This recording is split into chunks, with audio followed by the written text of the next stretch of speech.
No problem. Yeah, I really appreciated Todd's email, and he sang your praises. So I'm so glad to hear you're on the other end to help. You bet. Just quickly, Stephen, I just want to make sure that the videos are running and that, you know, the voice, you know, the volume is good. Okay. Absolutely. We definitely have a good AV check here. We're hearing you loud and clear. Audio qualities, or video quality is great as well. Okay. And on your end? Okay. When I go into screen share, should I just put the PowerPoint in slide mode? Yeah, exactly. And then it'll share that that window, and then we'll see your slides. Absolutely. Okay. So I'm gonna put it. Okay. All right, I'm just gonna go into screen share, and then I'm gonna test one of the videos that are coming up, okay?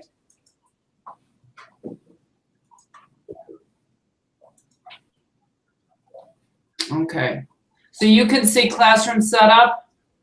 Yep. Okay, great.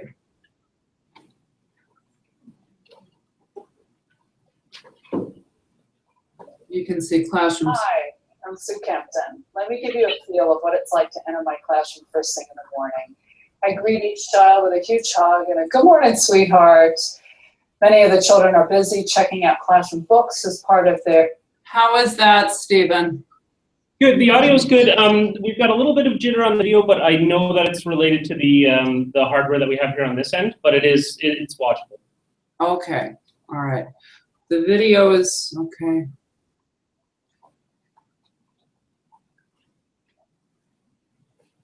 I'm just going to test the other video. Sure.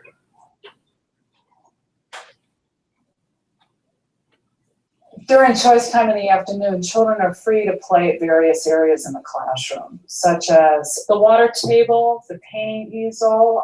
They can build projects at the workbench. Okay, so is the volume okay? Yep. Everyone can hear fine? Okay. Yep. All right, awesome. So I will get out of screen share. Okay, and we are back to, okay. All right, we're good to go. But the video was a little bit jittery. Sorry? The video was a little bit jittery. A little bit jittery, just because it's playing through PowerPoint and then streaming, and then our hardware on this end. But like I said, it's a little jittery, but it is definitely watchable, and the audio is clear. So. Okay, all right. Okay.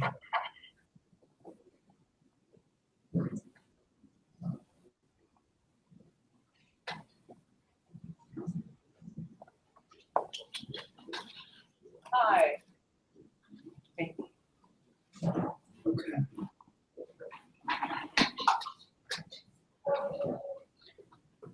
All right, I'm just, Stephen, I'm just gonna put it on classroom setup right until 10, and then I'll flip back to me. Okay, sure. Okay.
All right.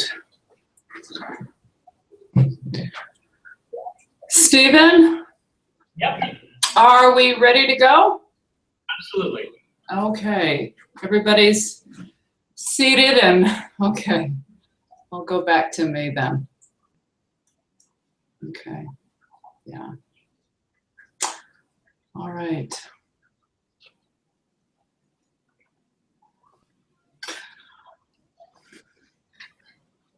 Trying to come into the picture, Sue.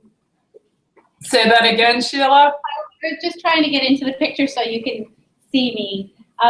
Great. Our setup, like I said, isn't ideal because we have our computer screens that are blocking your view of us, but I'll try my best to move the microphone around for anyone that has questions or anything Okay. like that.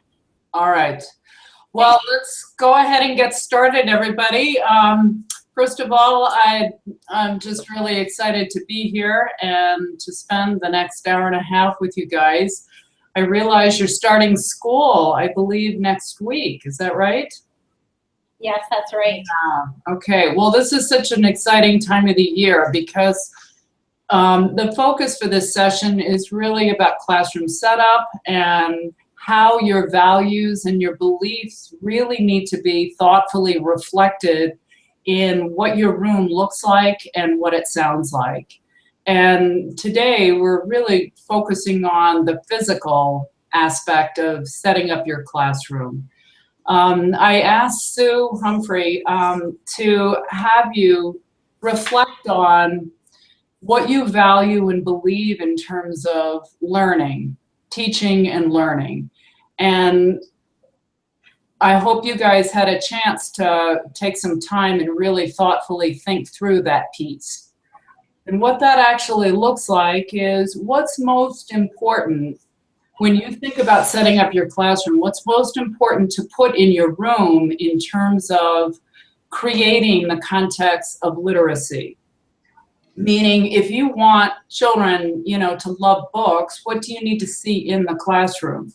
It would be lots of books. They need to be accessible to children. They need to be arranged in a way where children can easily access them, and so forth. What does your classroom look like in terms of science and social studies and math and play?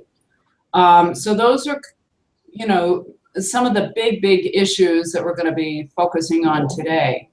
I'm going to give you a walkthrough of my classroom, and basically you're going to get a peek inside my head as to the process that I went through in terms of setting up my classroom. Everything in my room is thoughtfully placed and arranged to support teaching and learning, okay? So during the session, the hour and a half session, I'll be flipping from the camera, but you'll mostly see slides of my classroom. There are 2 video segments, and then there are also 2 segments in the session where I'm gonna have you form small groups to really discuss things that you noticed. And then hopefully we'll figure out a way for a spokesman to come up to the microphone and share some of that thinking, okay? And hopefully we will have time during the session also to answer questions at the tail end, okay? So I think what I'd like to do is to get through the content first, and the two, small group sessions where you'll be, sharing your noticings, and then we can open it up to the floor for questions, okay? Does that sound good? All right. I'm gonna go into screen share right now, so you won't see me for a little bit. And then also, I could be stopping the video at strategic points to have you notice certain things, okay? All right. So, Sheila, the sound is good. Everybody can hear me? Yep, perfect. All right, great.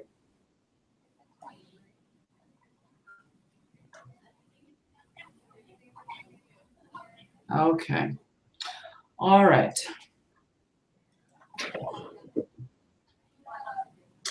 The very first thing that I'd like to show you is a video clip of my classroom in action. And what I want you to do is, many of you have seen part of these video clips. And if you have, that's great, because it actually is really important for you to view the video with a different lens. I really want you to look at the classroom structures that are in place, the physical environment, but then also the structures that are in place that support language development and integration. And the reason why I'm focusing on language development and integration is because that does reflect what I value and believe. I believe classrooms need to be alive with language. Children need to be excited about what they're learning about, and they need to be sharing that with other children. I want to provide as many opportunities to integrate content across subject areas in all aspects of the day. So be looking at the video clip through those lenses. Hi, I'm Sue Captain. Let me give you a feel of what it's like to enter my classroom first thing in the morning. I greet each child with a huge hug and a good morning, sweetheart. Many of the children are busy checking out classroom books as part of their daily homework, as you can see over here. Other children are performing various jobs in the classroom, such as the calendar, the weather, the zookeeper, mathematician's job, while other jobs are accomplished later on in the day. Some children are over at the song chart tracking songs, while others are at the listening center listening to a book on tape. The majority of the children are settling in with a great book. This is our independent reading time. Our independent reading time is such an important time of the day because it really sets the context for the entire day. Ms. Emily, my para, and I are busy conferring with children, really drawing out their wonders, their new learning, questions that they have. We're developing vocabulary and concepts. And one of the things that's really important is that we're really looking for opportunities to connect information together for kids, so it really makes sense to them. It could be something that we talked about just yesterday or 2 weeks ago, but really trying to make that learning and that vocabulary make sense for kids. This is our science area where many of our classroom animals live. Over here are Jumpy and Fire, the fire-bellied toads. We've got our frog here. Rosie, our tarantula, the fish aquarium, our tadpoles, snails. And over here we have our handsome albino corn snake, Mario, who just recently molted. Mario's got a brand new skin on him and very happy. And this is Kahita, our box turtle, and Floppy, our beloved 10-year-old bunny. All the animals you see in the classroom are tools. These are live artifacts I use to build language and concepts such as develop, amphibian, molting, reptiles, and mammals.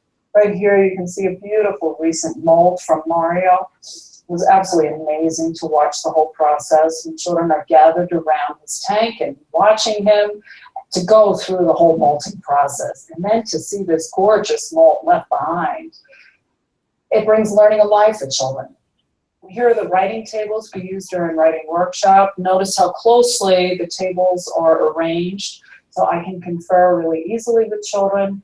You can see our day books, crayons, pencils, children's word cards are in close proximity for easy accessibility. On this nearby shelf over here, we have additional materials that children use during writing workshops, such as a stapler, assorted paper, blank paper, line paper, markers, and things like that. So in terms of classroom setup, the big question is where to start. And a place to start for me has always been to go back to what I value and believe about teaching and learning. And those are my guiding principles. These are principles that I really invite all of you to take on if they fit for you. Again, as I shared at the very beginning, your classroom setup, the way you arrange your room, everything in your room should reflect what you value and believe about teaching and learning. These are my guiding principles, and I really invite you to take them on yourself. So one of the very first, guiding principles, that I wrote about in both of my books were about the 3 domains: wonder, discover, and feel. This is what the 5- and 6-year-old operates from. If you really pay attention to them, all day long, they wonder about things. They wonder about, the little, spider crawling across the floor in the middle of your read aloud. They discover new things about the world all the time, and they feel. So if this is what 5- and 6-year-olds do all day long, this is the perspective I want to teach from. I want every second of the day when children walk through the door first thing in the morning, I want to pull out what they're wondering about. I want those silent thoughts that are inside their head to come out. I want to know what children are discovering, and I want them to share that with other children so we can build this beautiful radius of learning in the classroom. We have a really rich culture and community of wondering about things and discovering things together. And I want children expressing their feelings all the time. That's the piece, again, looking for those opportunities, when you see a child with their eyes wide, wide open as they're staring, at a shark magazine, and they're just, and they're looking at those scary big teeth. I want to know what they're feeling. So wonder, discover, and feel is something that guides my instruction. So everything in the classroom that I set up is to support children wondering, discovering, and feeling. Another guiding principle is inquiry, and that simply is the process of successive questioning, leading to depth and breadth and understanding. I don't want to come out and tell children all day long and dump information into their head, but it's through the process of inquiry, that successive questioning, that I want to draw out what children really know inside. And it begins with something as simple as, what do you see? Do you know what you call that? Tell me more. What do you know about that animal?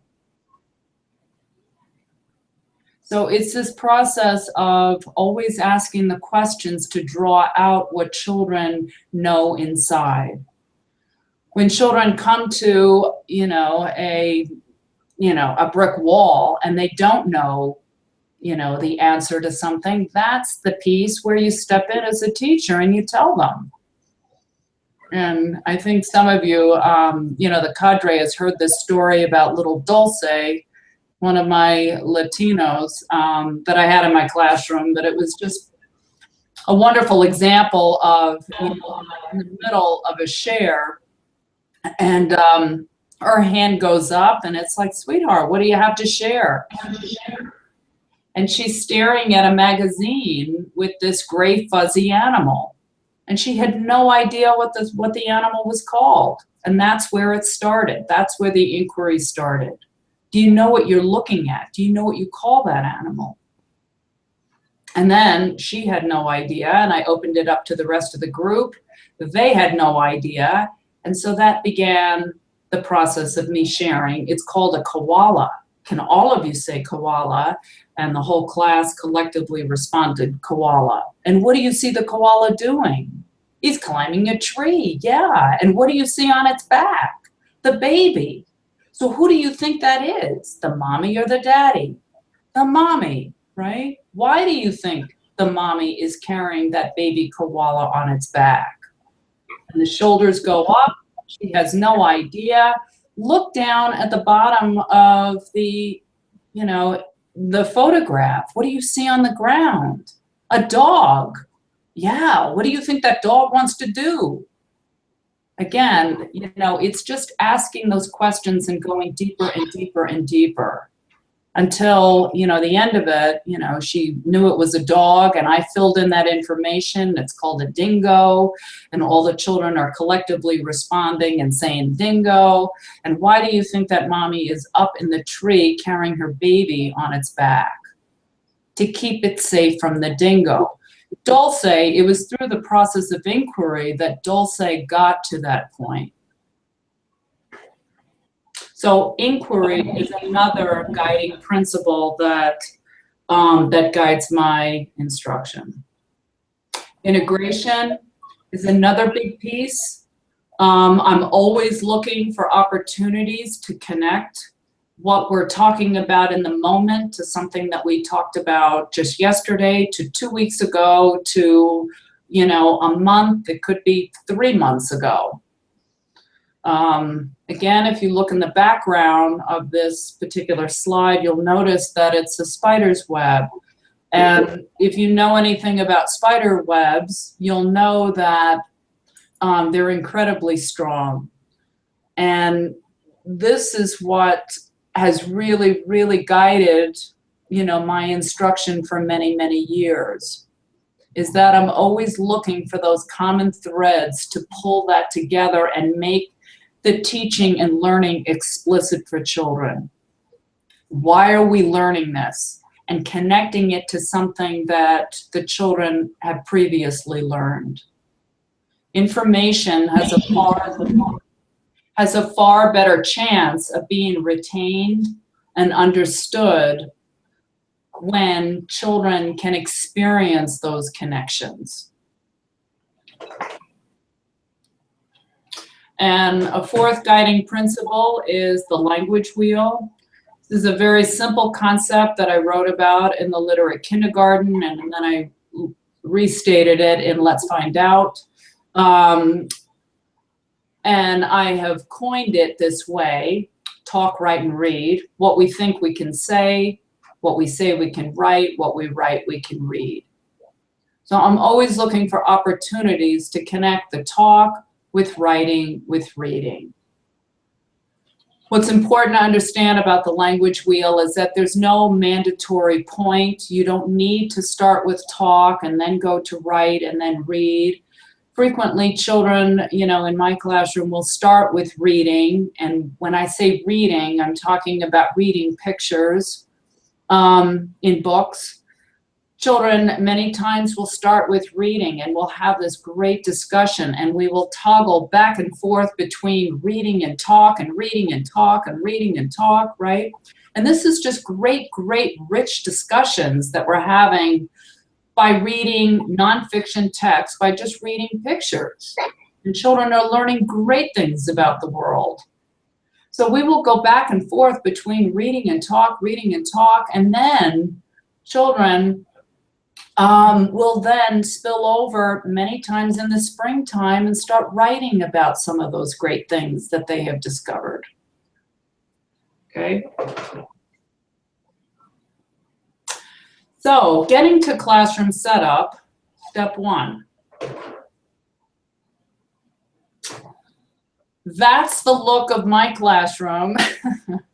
And stepping into my room, day one. This is coming back from summer vacation. Everything is piled in the middle of the room, and you just feel as a teacher, I know I do, I don't know about you, but you just take a deep breath and you just kind of stare at the mess and you think, oh my gosh, where do I begin? Where do I even start?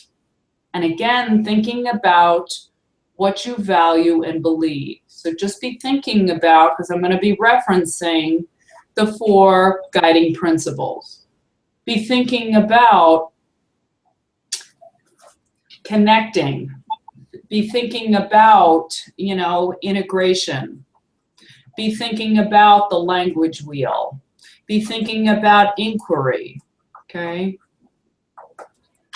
So here's the very beginning of the room. The very first thing that I want to create in my room, which is essential, is my meeting area. And that meeting area is really important because it really defines the space, where we have many of those rich conversations.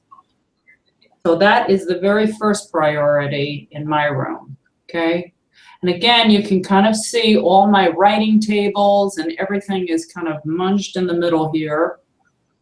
But if you look at where the numerals are above the wall, that is the focal point where the calendar is, my days in school, and so forth. Okay? So once I have established where that meeting area is, the next big area is to think about where I want my writing tables.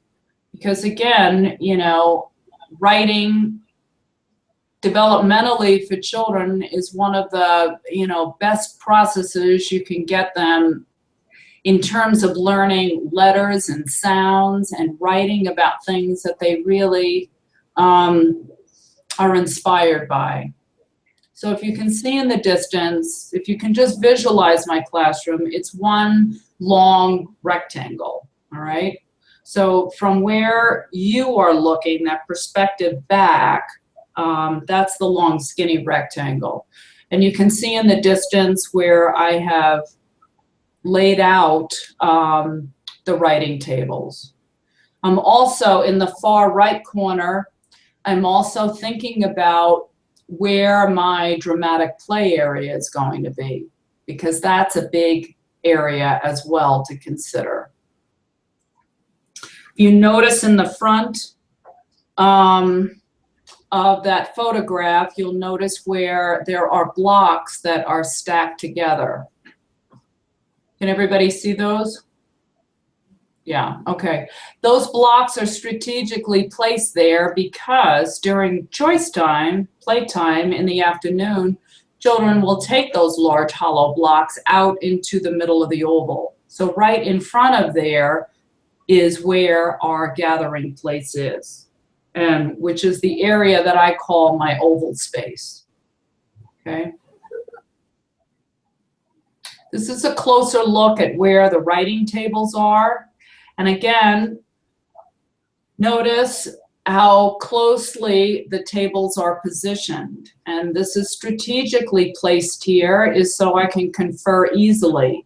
If I am conferring with that first round table that you see right there, I can easily turn my body and confer with the two, with children that are seated at the 2 rectangle tables. If I'm in the middle circle table, I can easily confer with the back table or with the forward round table or with the rectangle table on its side. Notice just the area that's been created for the dramatic play area. That will give you another view of the left-hand side of where the writing tables are. And again, everything is blank. You'll start to see slowly pencil cans, crayon cans. These are all community, owned. I don't have individual caddies for children. So all the crayons and the pencils, you know, are shared communally. You'll start to see the listening area being set up right here.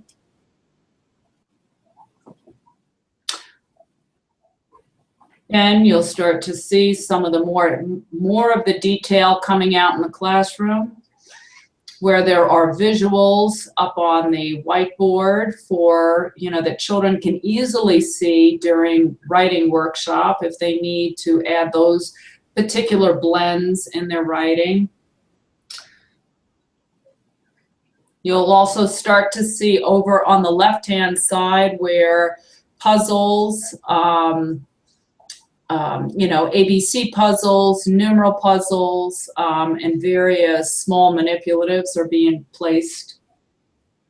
That is a forward view of it. So you can see some of the things that I put out at the very beginning of the year.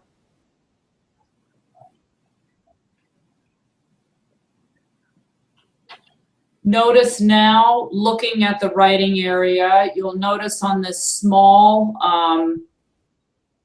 if you see near the rectangle table right in front of it, there is a small plastic tub with some orange folders in it. Those are the children's day books, and that's where or journals, whatever you want to call them. But again, the reason why they're positioned there is so during writing workshop, children can easily put them away unless they are sharing with the rest of the children. Those day books, by the way, you know, my paraprofessional, you know, will place them at the writing tables. So when it's time to write, the day books are already there. So we really maximize the use of time in our classroom. That's another view of the writing tables. You can start to see the shelving unit at the back is mainly used for storage.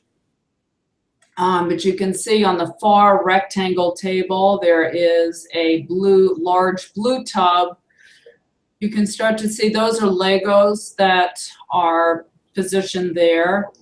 There are also Legos underneath the rectangle table that we pull out during choice time. You'll notice that there are cushions now underneath that far rectangle table. And that's so during choice time, when children are building in the Legos, they can kneel or sit on the cushions.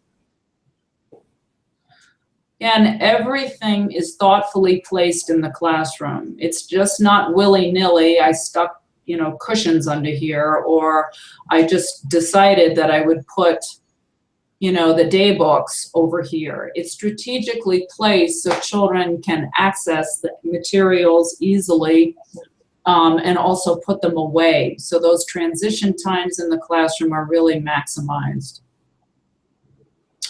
That's a view of markers, staplers, tape that I have that children will eventually use during writing workshop. I specifically have, if you notice that second shelf down where you see the colored pieces of tape, there is a small basket there with cut sheets of paper next to the markers and the colored pencils. Those cut pieces of paper are invaluable.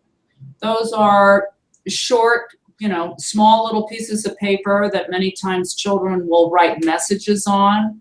They'll write notes on it during choice time. They'll make signs.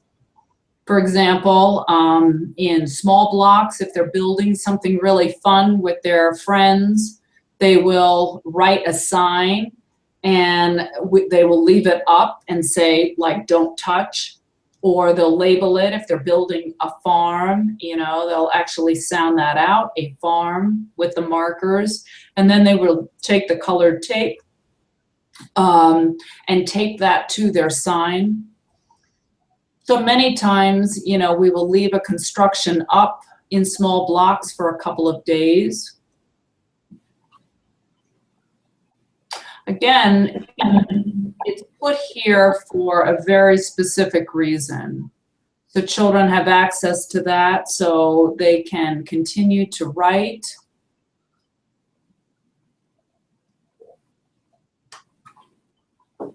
Okay, this is our meeting area. You can start to see how on the far left-hand side of the photograph, those two red little chairs there are where the computers are. To the very right of that, I've started to establish where my music is going to be. This is an extremely important part of my setup, again, because language development, as you know, children love to sing, and they love to dance, they love to move, and so having all my equipment within my hand's reach is extremely important. Okay.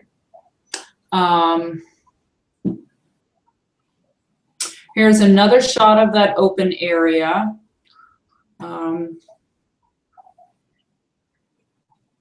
And what I'm starting to do is to establish right in front of where the computers are, those little red chairs, that empty chart is my song chart. The dry erase board to the left of it is where we gather for our morning discoveries, where we write. There's my chair.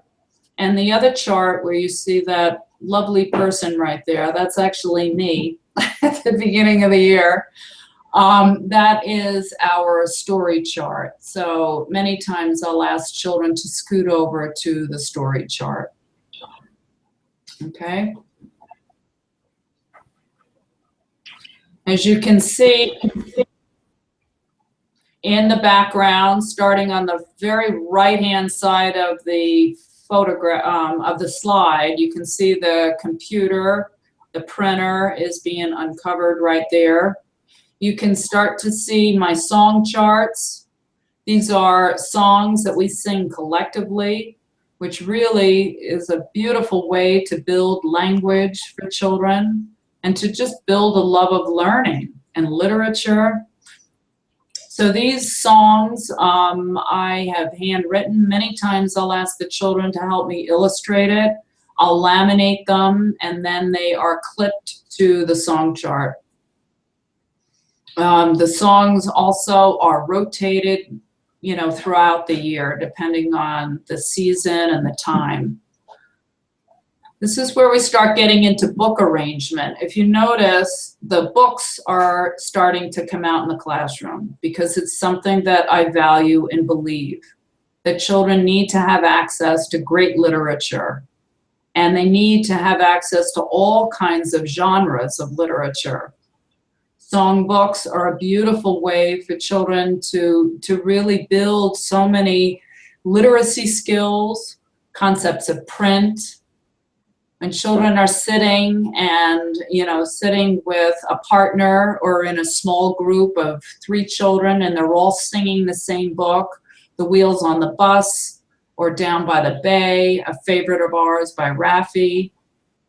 Children are really engaged. They're learning about print. They're learning about how books are made, how to turn pages and so forth. But again, getting down to how books are arranged in the classroom is extremely important, because if you want children to be able to access books, they've got to know how books are organized in your room. So underneath the song chart, it makes sense to me to put all of my song books. So thus you see 1, 2, 3, 4 song tubs, and then to the left of it, because also lullabies are songs, and I actually, you know, sing a lot of lullabies to children. For those of you that don't know, my last 12 years were spent in a high needs school. And so one of the things that I experienced as a teacher was during, as we neared breaks for the children, you know, our Thanksgiving break, our winter break, our spring break, summer, so forth, Children, that's a very stressful time for kids. And one of the things that, that really helps them is to really teach children how to calm down, how to, you know, be with those feelings. So many times, you know, when children were very stressed out, I would just turn off the lights and have them find a quiet spot on the floor, and I would pick up Hush Little Baby and I would sing to them. And by the end of it, they were all just melting into the carpet. And I would gently go over to each one of them and just gently touch them and rub their back. Again, you know, your choice of books are really important.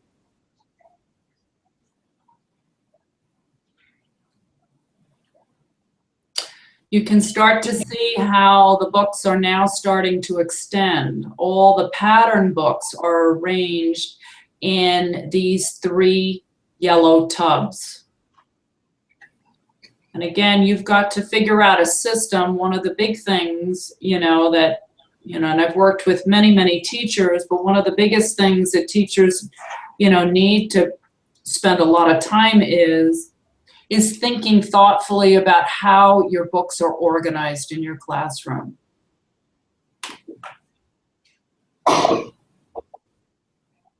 And moving on, we're just moving visually to the left.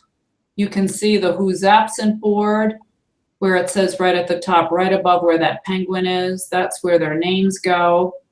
And you can start to see where the big book holder is, it's empty, and the job chart.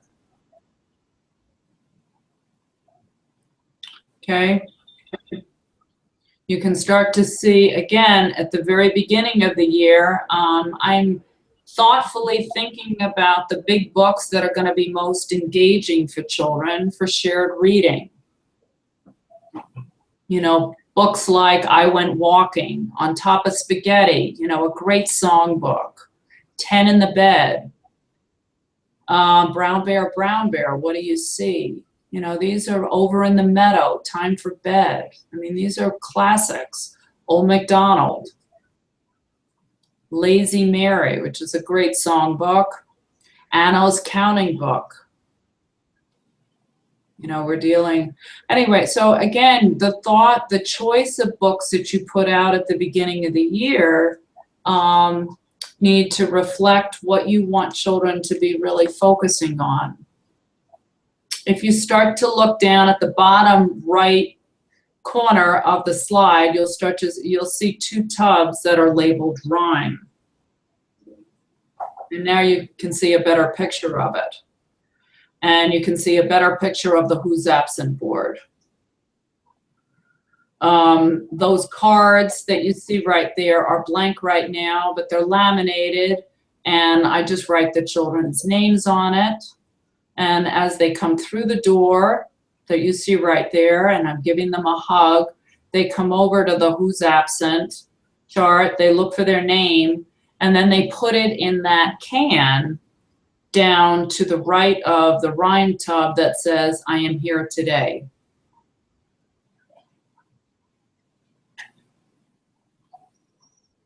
If you look over on the left here, well, let's go back right here. Right to the left of where the big books are, you'll see the job chart.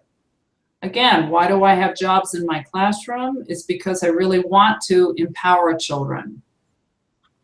Every child has a job in the classroom, and those jobs are rotated every 2 weeks.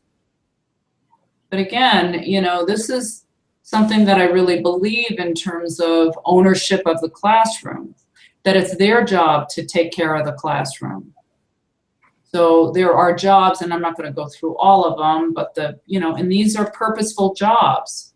There's a zookeeper's job, there's a mathematician's job, there's a line leader, a calendar job, a thermometer job, where the child takes a thermometer outside when we go out to play, and then they record that temperature. There's playground equipment, snack, and so forth. And then to the left of that, you'll see this large stand. Again, the front of it is covered with flannel. And then the very back side of it is a dry erase board, and it also serves as a magnetic board.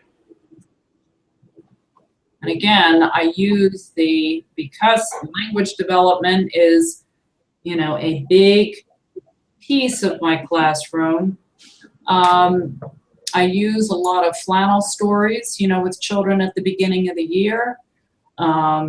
Story problems, I'll integrate math concepts with different flannel characters, and so forth. Again, that gives you another view of where the pattern books are situated next to rhymes. And let me just take a few minutes just to explain, you know, my system for pattern and rhyme books. You'll notice, you know, a book like Brown Bear, Brown Bear is actually in the pattern tub. But you might say to yourself, oh, gee, well, Brown Bear actually rhymes. And it does. What I did in my classroom is I sorted the books by its predominant feature. So if you think about Brown Bear, it's predominantly a pattern book, and it rhymes. So inside of Brown Bear, inside of the cover, if you were to open it up, it would have a yellow dot, which indicates it belongs in the pattern tub. Next to that yellow dot, because Brown Bear also rhymes, you would also see a red dot next to it. But the predominant feature is pattern, so it would have yellow first. So if you look over at the rhyme tub, the first book that you see right there is Pigs. If you were to open up that book, you'd see a red dot right there on the inside. Again, it doesn't matter how you sort your books. What is important and what is critical is that whatever system you have devised for children is that you are very clear about why you organize the books the way you did and teach that explicitly to your kids.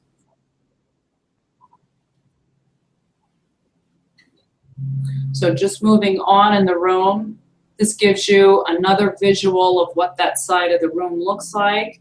You're going to start to see tape down on the carpet. Again, this is just to designate where our oval space is. This is where we sit and talk and do a lot of movement. And now you can see the very front area of the room. This is where, if you look at the very front, you can see where the calendar is. There is, to the right of the calendar is where the weather chart is, the number chart. You can see where another one of my chairs, I actually have 2 chairs in the room depending on what I'm doing. If I'm reading a story to children, I typically sit in this chair. If I'm writing on the dry erase board, or if I am writing our morning discovery, I'll scoot over to the other chair on the left-hand side. You can start to see where the stereo is set up in the very front.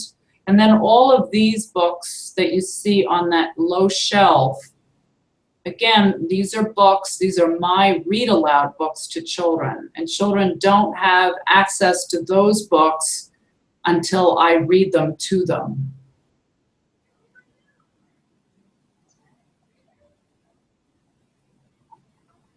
Again, you can start to see how the benches are being created, how I have my DocuCam situated right here, right in the front. Right after writing workshop, I will pull the DocuCam out into the middle of the oval and pull a screen down right in front of where those large numerals are.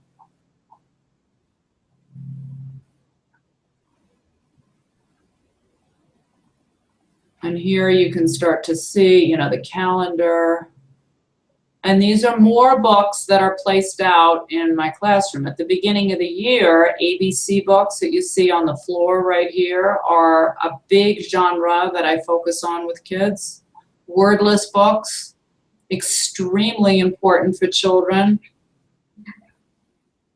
When you're reading a wordless book, you know, you are really giving them a peek inside your head as a reader and a thinker as to what it looks like and sounds like. You'll also see on the tub right to the left of wordless books where it says classroom songs. Again, you know, those are songs that I have written again. These are, and I've just made smaller versions of them for the children. So like with the days of the week, what you see in English and Spanish, you could easily do that in English and French and, you know, or another language, you know, if you have children speaking a different language.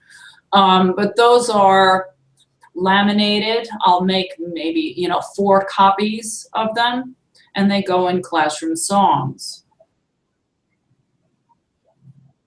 You'll see to the left of that jump rope rhymes. This is really important. And again, why do I have jump rope rhymes? You know, when I'm out playing with my children, which I do every day, I'm developing language. I'm singing Cinderella dressed in, you know, say they're wearing a green shirt that day, you know, and we're singing away as they're jumping. Cinderella dressed in green went downstairs to eat ice cream. How many, you know, how many scoops did she get? And then we're counting, so forth, right?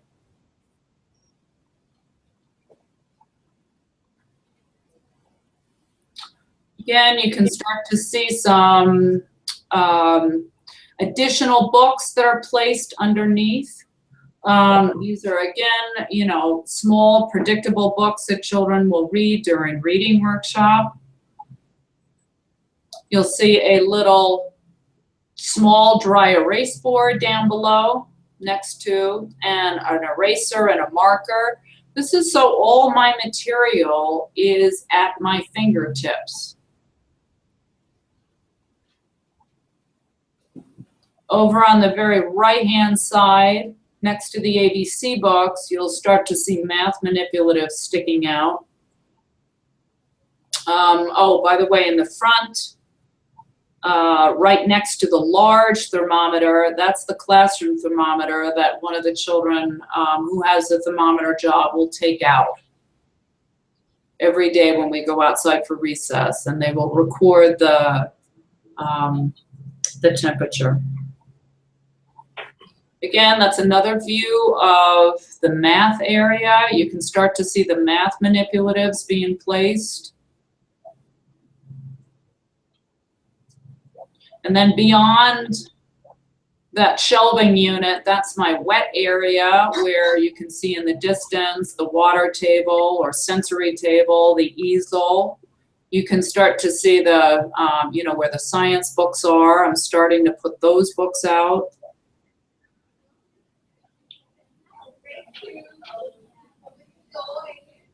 And then swinging around, this is a huge area in my room, which is where all my nonfiction, a lot of, not all of it, but a lot of my nonfiction books are stored.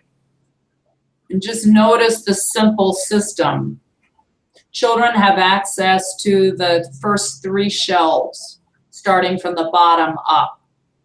And then I will rotate those books depending on the time of the year, the interest of children.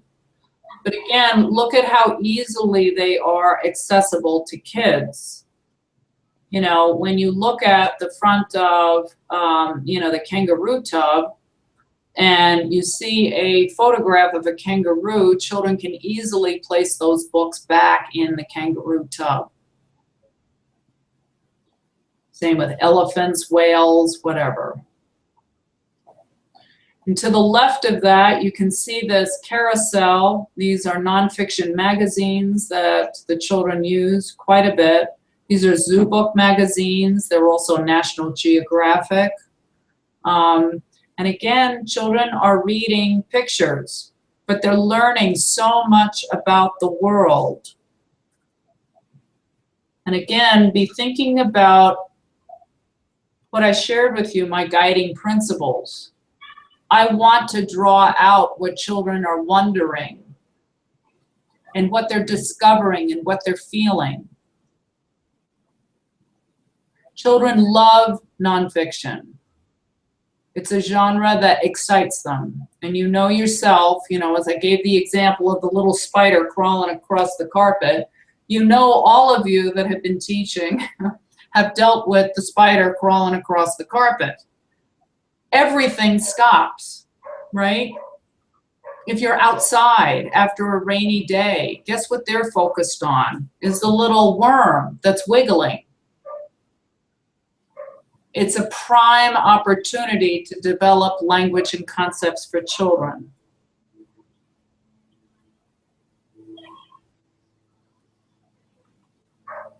That's another view of the nonfiction tubs.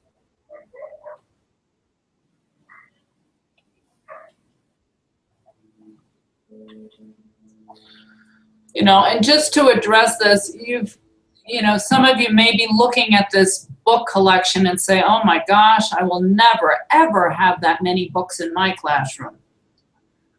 You need to remember I've been teaching for 30 years. Okay? Again, it's a process. If you are in a building and you have a colleague, you know, you might decide to gather, you know, and create 4 tubs of books. That's where it starts. And you can rotate those books between classrooms. I highly recommend, if you don't have any Zoo Book magazines, that you order a set of them.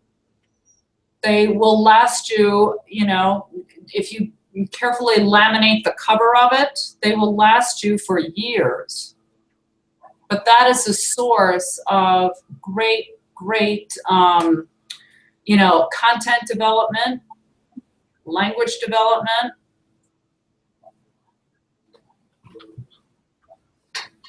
It's another photo.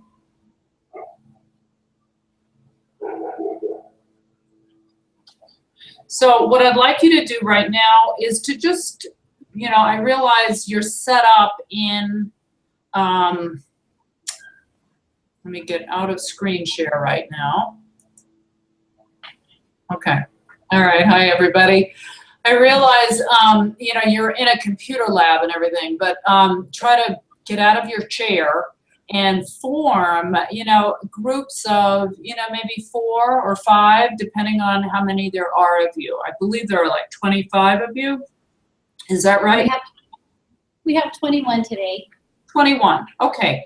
Well, then why don't you form, you know, a group of whatever feels comfortable for you, you know, for a group of 4 or 5, and really share with one another what you noticed.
You guys hear that? I think I'm trying to pay attention now.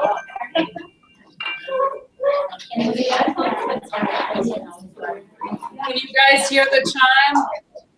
I think we're just about ready, Sue. Okay, all right, great.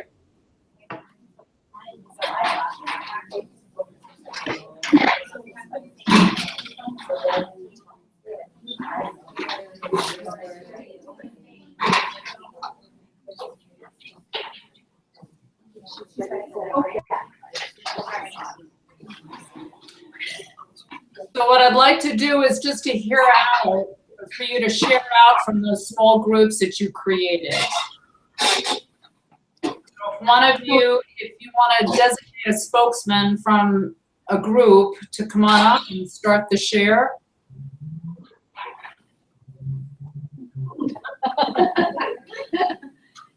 Don't all jump up. Come on.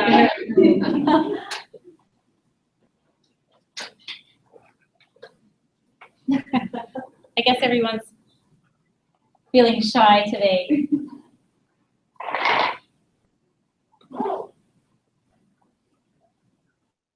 Can you ask her a question why she has no chairs and how high her tables are from the ground? So someone is asking a question for you, Sue, about the no chairs, Uh-huh. how high the tables are from the ground. Again, you know, again, that reflects what I value and believe. I actually believe in creating space for children. One of the big things that I do know developmentally children need is, you know, time and space to move and dance and skip. So getting back to, if you can visualize where those writing tables were, those round tables, I specifically wanted to create more space in my classroom for movement and skipping and so forth. Thus is, you know, why you see no chairs. I also lowered the tables, you know, again, you know, and put little rubber stoppers on the bottom so they wouldn't mark up the carpet. But I did that for a reason, to create more space in the classroom. The distance, what I also have found is that when children, you know, were kneeling on the carpet and sitting back on their heels, they were at a an appropriate eye distance. Their eyes were an appropriate distance to the table itself. I know I have taken my chairs out this year, and it's amazing how much more room I have. Yeah. So, yeah. If you noticed also, there was no teacher desk in my room. Again, you know, why? Everything that you asked me, I have an answer for. Why do I not have a teacher's desk? Because I value and believe, you know, that children need more space for learning. That when children have a really well-organized room that feels spacious, that looks beautiful, they're more productive. Does that answer the question about the lower tables? I was thinking about. And the chairs? We need distance from the floor in inches, if you know. Are you asking me to guesstimate what that is? Yeah. I'm horrible at guesstimating. Let's see. Up to their knee? Below the knee? Yeah, I would say probably up to their knee, maybe. Yeah. I mean, it's just, if you look at any standard table, you know, or the tables that we would, you know, order in the States, if you take the leg, the additional leg off, it's all the way down to the bottom. So all I did was take off that additional leg and put a stopper on the bottom. So Rachel, rather than lowering it all the way down, like right at, I don't know. I can't. Okay, that's fair. So we're going to measure our tables and let her know how high ours are. All right, well, Sheila, can you speak to how effective that is for kids? I mean, do you have your children on their knees and sitting back on their heels? Kathy, I didn't do it last year, and I set up my classroom with it this year. Nice. I know Leanne at our school has also done that, and Kathy. Mhm. So I think if they want to speak to that, so we'll give them a second. Leanne, how was it? Sorry, I couldn't hear. Oh, just with the tables with no chairs. Oh, I loved it, and I just found there was way more benefits. I could get lots more kids at the table if I needed to, instead of the chairs limiting it to 4, where the legs where I fit 6 or 7 kids with me at a table. Just felt way more flexible, more room. I loved it. And then I went to chairs. I thought, well, I'll introduce them to chairs and help with the grade 1s. And I was like, oh, I can't wait to get rid of these chairs and go back to low tables again. So they're low again. And I'm interested to see how mine will adjust. Yeah. Because I didn't introduce the chairs again. Yeah. So, I don't know, maybe somebody on my head Mhm. Yeah. will be.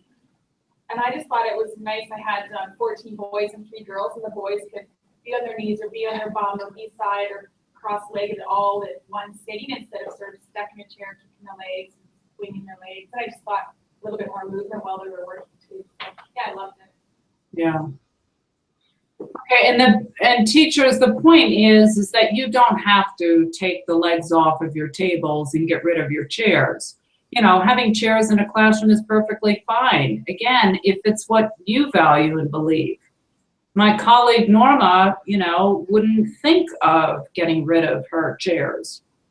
Again, I got rid of my chairs because I like space. I like the feel of it.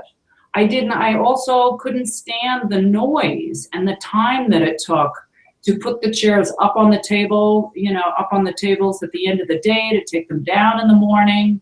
Children were falling out of their chairs more often than they were sitting in them. So again, just be thoughtful about why you're doing what you're doing, okay? Patty, you had a question? Where do your feet? My kids eat right in the classroom.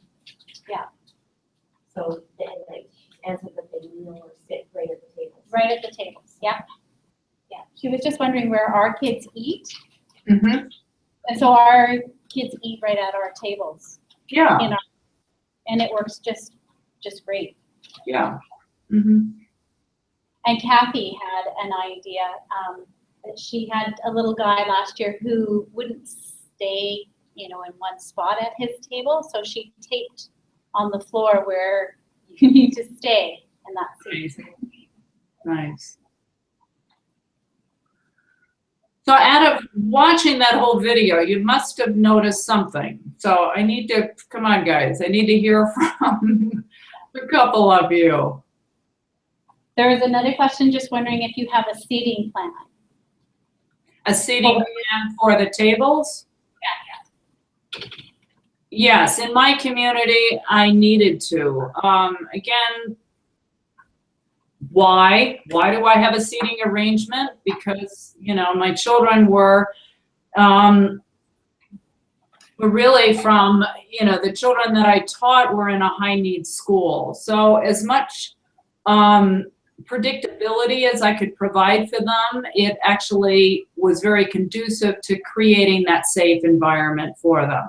So if they knew where they were sitting every day, they didn't have, their seating wasn't changed and everything, that actually supported building that classroom community and that sense of safety within it. So yes, I did have, at the writing tables, for instance, I would write their names, 5 names, on a little sticky note and put it in the center of the table. At the beginning of the year, I also, the reason why I put them on sticky notes is because I would frequently change children until I found the right combination of children at certain tables. Those rectangle tables were put there for a reason, because sometimes I only had 2 children at the rectangle tables because they couldn't handle working at the round table with the rest of the kids. It was too much stimulation. And then the Lego table that you saw, that typically was reserved for a child that needed their own space.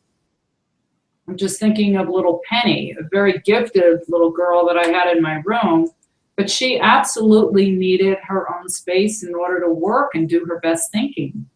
And so during writing time, she would pull out the cushions and kneel on them, and we would just, move the Lego tub over, on the, to the left of the table.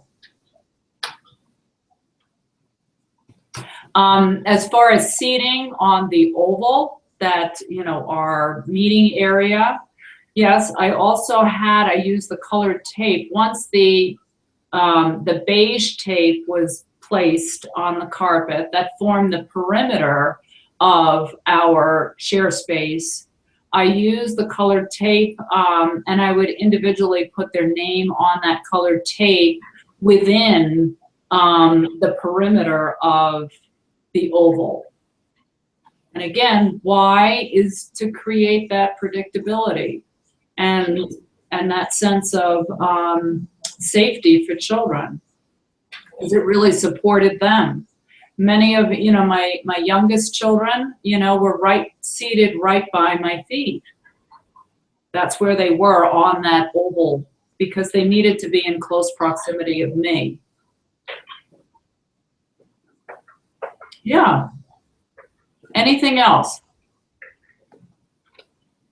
Something that I noticed, Sue, when I first came to your classroom was books are absolutely everywhere in your class. Uh-huh. They're not located in one specific spot. They're accessible everywhere. And for science, you'd have a science bin full of plants.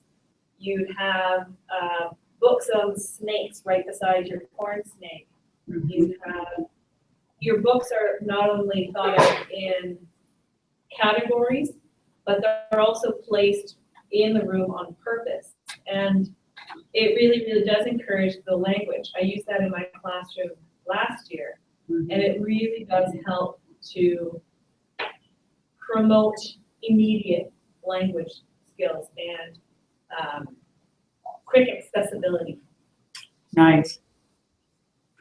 Absolutely. And I'm so glad you're sharing your own experiences, because your book arrangement is critical, and that's what is going to support language development and also integration of concepts.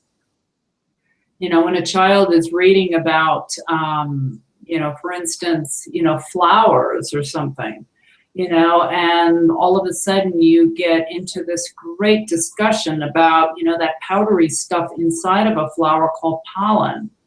And then, you know, it's a wonderful opportunity to integrate, you know, content together, how the bees actually carry that pollen on their legs.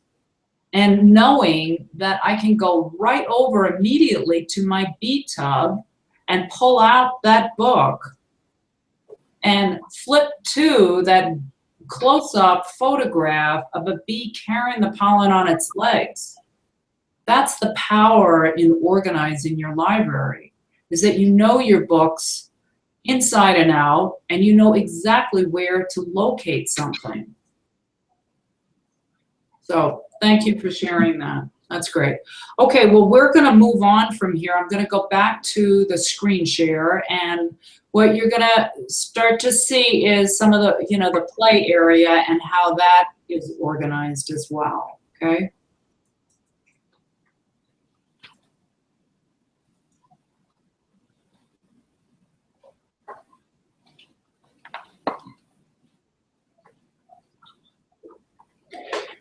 And again, you know, the play environment, it reflects what I value and believe. You know, play is not just a time for me to get on my computer and, you know, answer emails.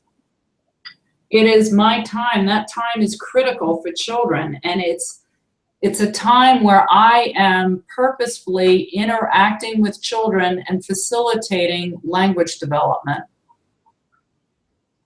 This is my definition of purposeful play. During playtime, I want children wondering and discovering and sharing that new learning and sharing their feelings about it.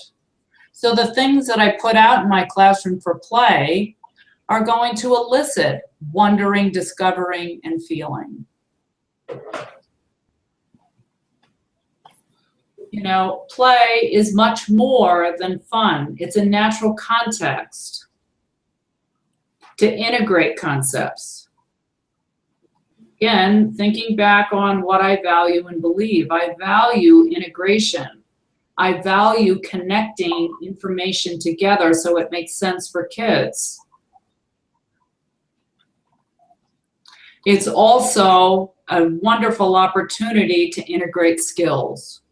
This is where you get into contextually integrating writing during that playtime, integrating reading during that playtime, integrating math. And you'll see examples of that in the following slides. So again, this is just a small snippet that support language development and integration. And it's a snippet of choice time.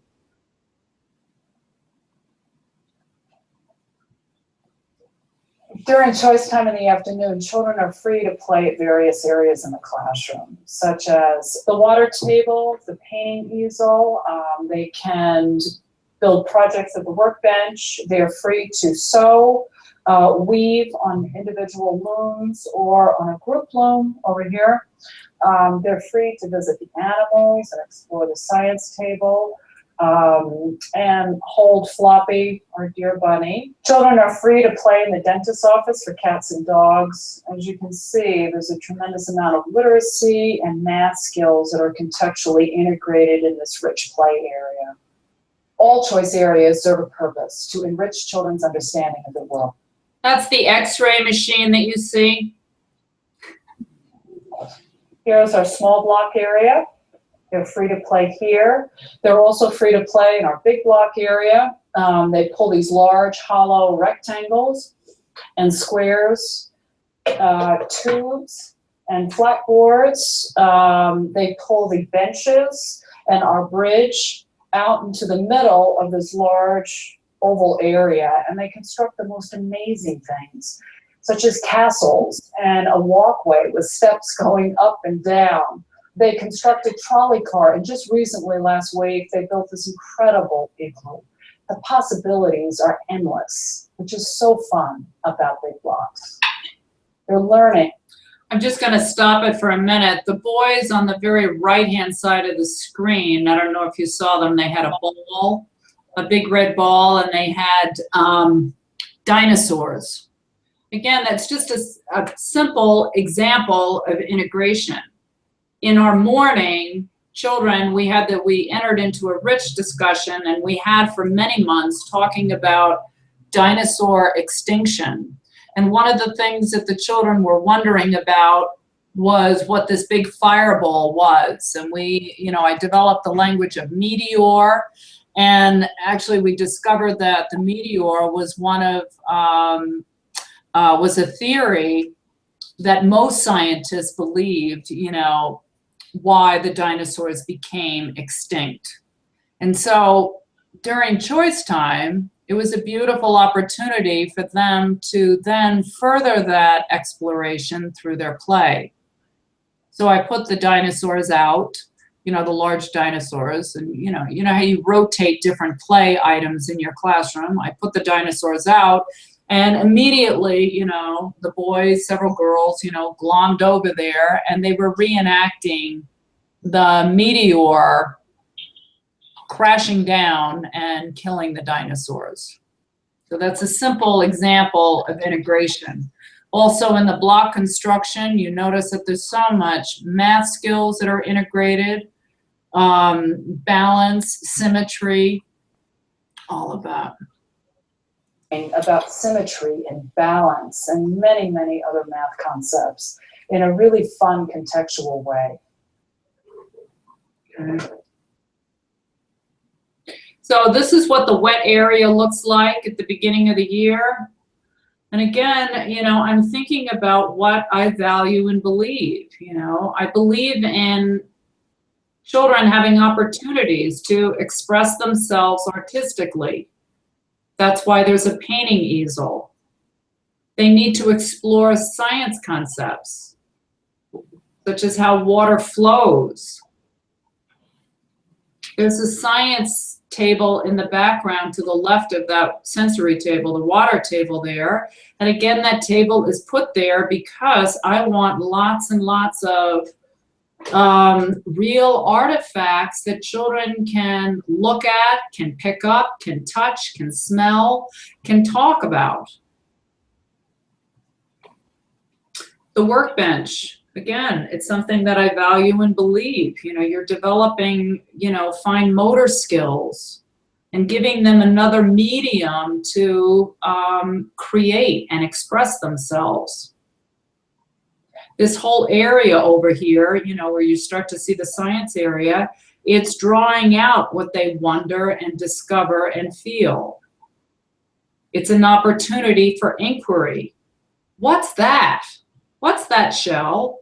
Half of my children, have never even seen shells, for example.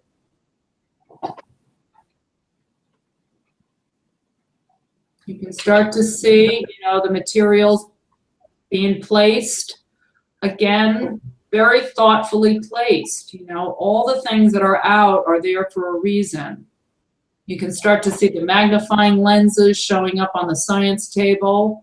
On the far wall there, you'll see spider books because that's where Rosie, our tarantula, goes.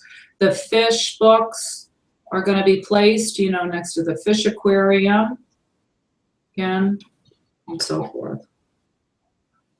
That's another view of that wet area. Again, you see the print, poems that are being placed. If you look on the right side, the little turtle, that is placed strategically there because it's a poem that I introduced at the beginning of the year when Cajita, the box turtle, comes back to school.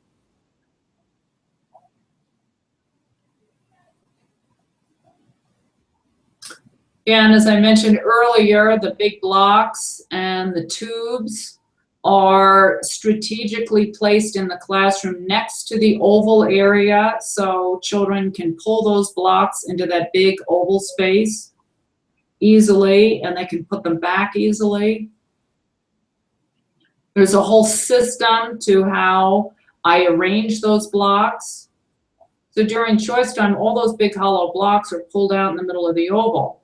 But at the end of choice time, I'm teaching it well, but the children all know that they create two large stacks with the rectangles, and they know exactly where they go. It's right next to that blue tub.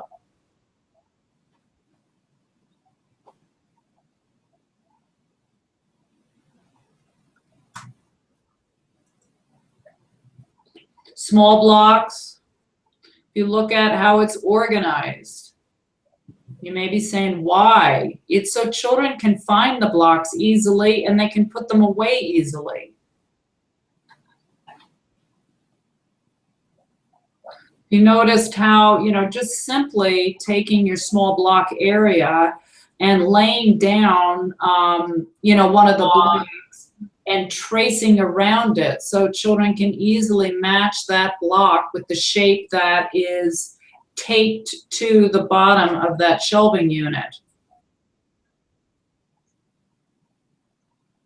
You notice to the right of that how the rainbow blocks are all put together in that large plastic tub, and how the small trucks and the helicopters and the airplanes are all placed, so children can see them easily, they can access them easily, and they can put them away easily.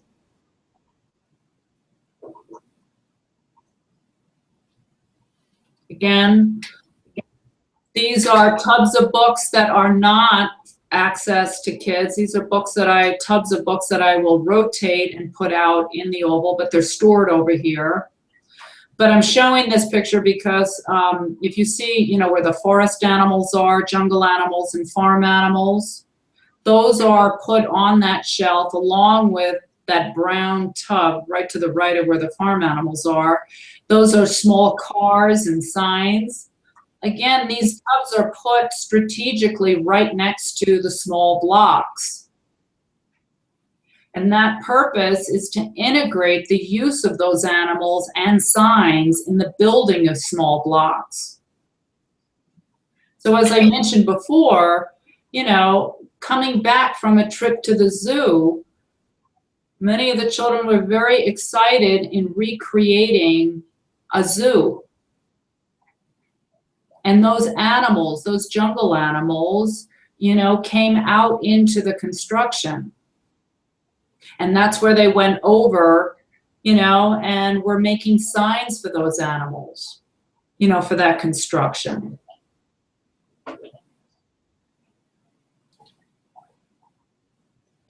Again, that's a view of the classroom, all set up. Again, where you're standing, that perspective is looking back to the dramatic play area and the writing tables and so forth. And right to the left is where our oval is. That's a closer look. That's, walking into the area. If you notice all these books on that stand there, these are book checkout. And this is part of children's daily homework, where they check out a classroom book. They take it home in their backpack, and then they have that book read to them. Inside each of the books is a pocket with a card inside of it that they pull out and write their name on. And then they put it in their pocket that has a photo of them, so I know what book they have checked out. And they rotate, they bring those books back daily. But again, those books are all displayed. Those books are rotated continually throughout the year. So children have a new selection of books to choose from. If you notice, the books are all situated right next to the writing table. So they can easily take a book and write their name on the table. So they don't have to go to the other side of the classroom. Again, that's a view of the front of the classroom where our oval space is. If you notice down on the floor to the left of my chair, there's that plastic tub that says read alouds. Once I read one of the books that are on the shelving unit in the, right in the back of it, once I do a read aloud, that book is placed in the read aloud tub. And that's also a choice for children, that they can get that book out and do what I call rereading it.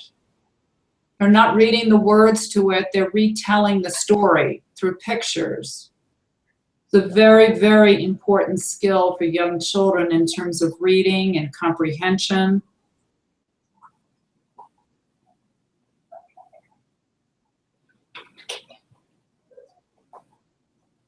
That's another view. If you're standing right at the doorway, that's kind of an angle shot.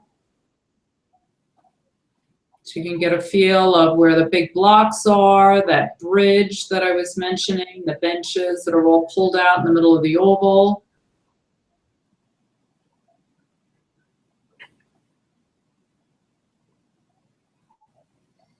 If you look over in the corner, down on the floor there, you'll see that large white tub that says Eric Carle on the outside. Again, one of our, one of the units we were required to introduce to children was an author study. And Eric Carle happened to be our author. So again, there's a reason for everything.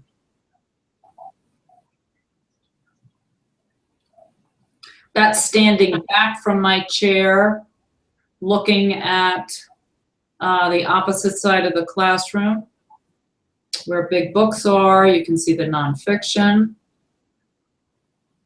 And right to the right of where the big books are is the doorway entrance where children come in the morning.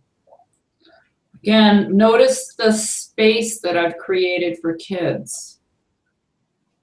Notice what, what we were sharing about before, the accessibility of books, that books are everywhere. But they're low enough for children to be able to access, to put back. Notice this large, and also notice that most of my books are also situated close to the oval area. And there's a reason for that. I do have nonfiction books on the other side of the classroom, but most of the books are situated around in a periphery where the oval space is. And that's because first thing in the morning, once children check out their classroom book for homework, they will settle in for independent reading time. And they have choice of any book in the classroom and they can read with anyone. But I want them in close proximity of me. I don't want them scattered all over the classroom like marbles, because I can't easily confer with somebody on the opposite side of the classroom.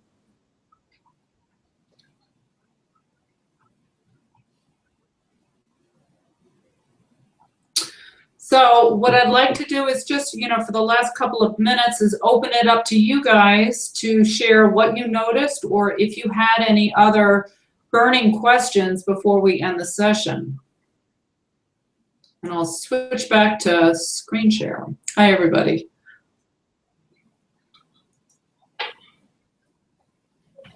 How big is your classroom, Sue? And do you have like an aerial view of how you have things arranged? Can you echo that, Sheila? No, I didn't. Okay. Patty was asking if you have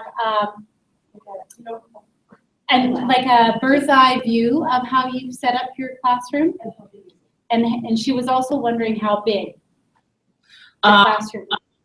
I don't have the dimensions, but you guys can speak to that. It actually, from the videos and everything, and I've heard this from other teachers, is that the classroom looks humongous, and it's not humongous.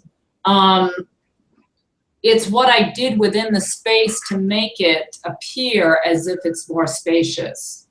It's specific things like getting rid of the big, large metal desk that I had in that classroom when I first walked in. That was one of the first things that I asked the custodian to get rid of. It's like, I have got to get this out of my space. The other piece is getting rid of the chairs. That created a lot of space in my room. Sheila, maybe you can speak to, or maybe somebody, Kathy, or maybe Lisa, or one of the other ones can speak to. Laura, you could speak to the size of the classroom because you were in it, so.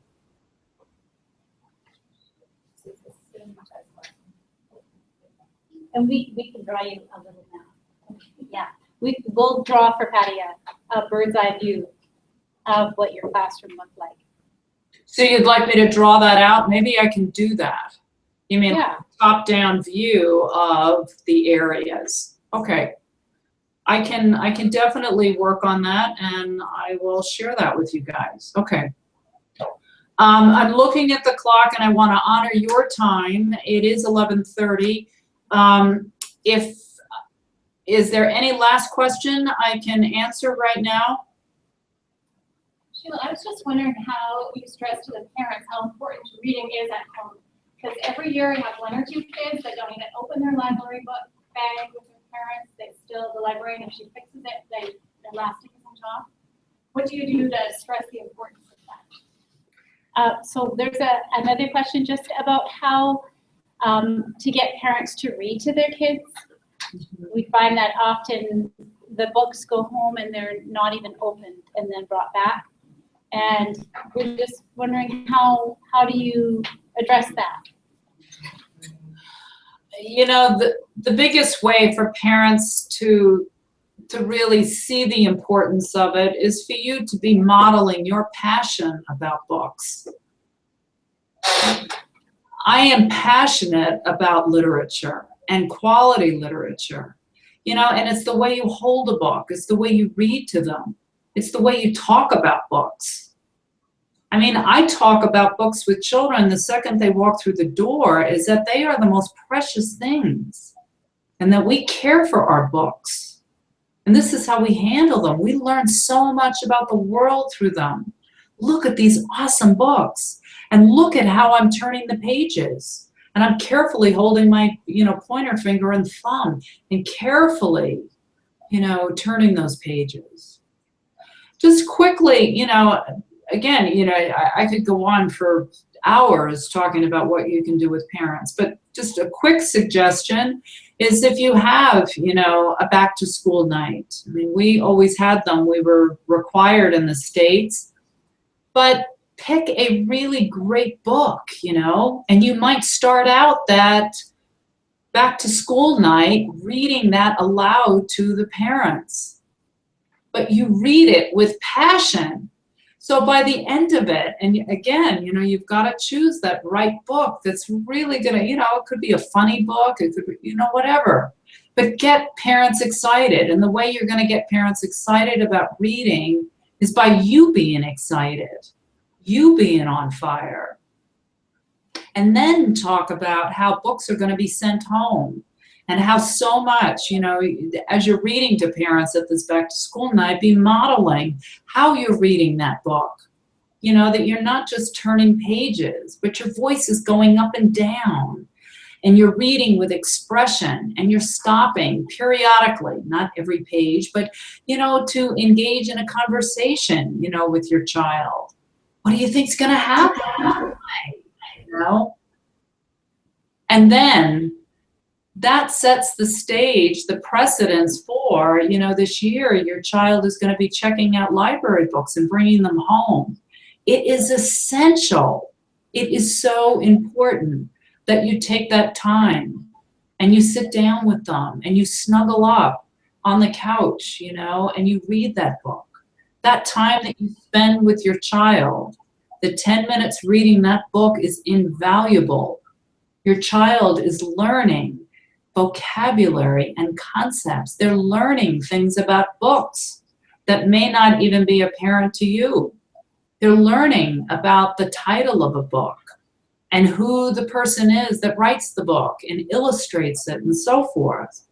They're learning that, that print, this writing moves from left to right.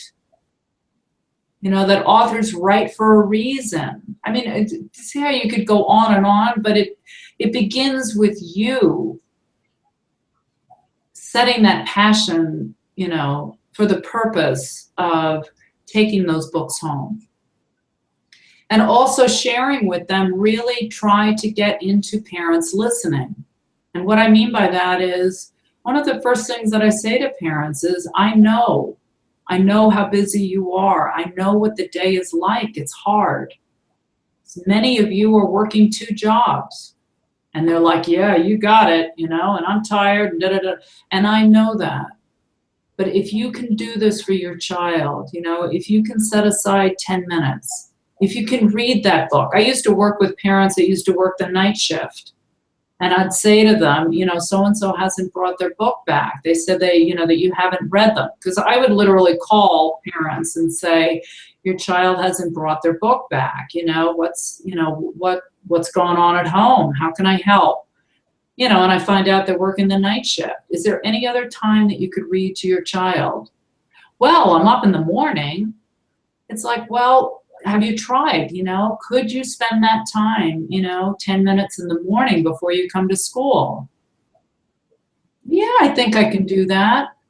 That particular parent used to sit on the couch outside of my classroom first thing in the morning, and that's when she would read to her child. Or you figure out another way. Is there somebody else in the house that could read? Many of my kids were second language learners, I'm just thinking of, Ragat, was from Somalia. His mom didn't read English. So then what do? Well, you brainstorm. Is there an older sibling? And there was, Asha, his older sister. So what I arranged with Asha is that during first thing in the morning, Asha would come into the classroom and she would check out a book with him. They would choose a book together collectively. So be creative. Does that answer your question? Yes. Okay. Anybody else? I think that's everyone, Sue. Okay.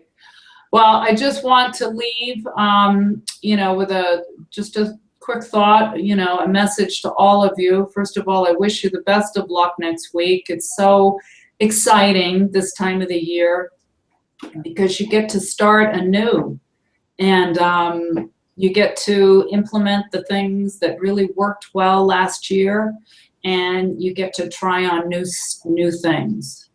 What I invite you to do when you walk into your classroom is really be thoughtful about what you value and believe about teaching and learning. If you value books, if you value play, you value language development, you value what children are wondering and discovering and feeling about the world, then your room needs to reflect that. Okay? Anyway, I hope this was valuable, and I wish you the best of luck. Okay? Thanks, Sue. Yeah, you're so welcome.